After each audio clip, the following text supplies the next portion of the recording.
Hello guys, அஸ்ஸலாமு அலைக்கும். இன்றைக்கி பாப்பாவுக்கு 3rd மந்த் வேக்சினேஷன் தான் போட போகிறோம். எங்களுக்கு இப்போ மார்னிங் விடியறதே 10 o'clock தான். எனக்கு வேக்சினேஷன் போடணுன்றதால 6 o'clockலாம் எழுந்திரிச்சிட்டோம். ஸோ ஹாஸ்பிட்டல் ரீச் ஆக ஒரு 8 o'clock ஆனதால் அங்கே போயிட்டு ஃபஸ்ட்டு சாப்பிட்டுட்டு அப்புறம் எனக்கு கொஞ்சம் செக்கப் பண்ண வேண்டியது இருந்துச்சு. ஸோ போயிட்டு ஓஜி டாக்டர்லாம் பார்த்துட்டு அதுக்கப்புறம் பாப்பாவுக்கு வந்து டாக்டர் பார்க்கறதுக்காக நாங்கள் வெயிட் பண்ணிகிட்டு இருந்தோம். நெக்ஸ்ட்டு டாக்டரையும் பார்த்துட்டு இன்ஜெக்ஷன் போடுறதுக்காக வெயிட் பண்ணிகிட்டு இருந்தோம். பாப்பா ரொம்ப அழ ஆரம்பிச்சிட்டாங்க. அப்புறம் அவங்க டேடி தான் தூக்கி வச்சு சமாதானப்படுத்திட்டு இருந்தாங்க. லாஸ்ட் டைம் நான் 45th வேக்சினேஷன் போடும்போது பாப்பா அழுவாங்க, ஃபீவர் வரும்லாம் சொன்னாங்க. நான் அப்போ ரொம்ப பயந்தேன். ஆனால் பாப்பா அழுதாங்க, அழாமலாம் இல்லை, வலிச்சுது, அழுதாங்க. அப்புறம் ஆஃப்டர்நூன் போல் தூங்கிட்டாங்க. ஈவினிங் அழுதாங்க. அப்புறம் நாங்கள் சமாதானப்படுத்தோம். நைட்லாம் வந்து அவங்க நார்மல் ஆகிட்டு லைட்டாக ஃபீவர் இருந்துச்சு. நெக்ஸ்ட் டே அப்புறம் நார்மல் ஆகிட்டாங்க.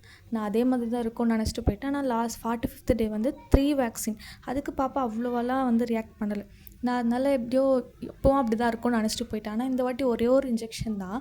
அதுக்கு பாப்பா ரொம்ப அழுதுட்டாங்க. நான் எக்ஸ்பெக்ட் பண்ணவே இல்லை இந்த அளவுக்கு அழுவாங்கன்னு. நான் என்னோடய ப்ரெசன்ஸ் அவள் இருந்துக்கிட்டே இருக்கணும்னு நினச்சா.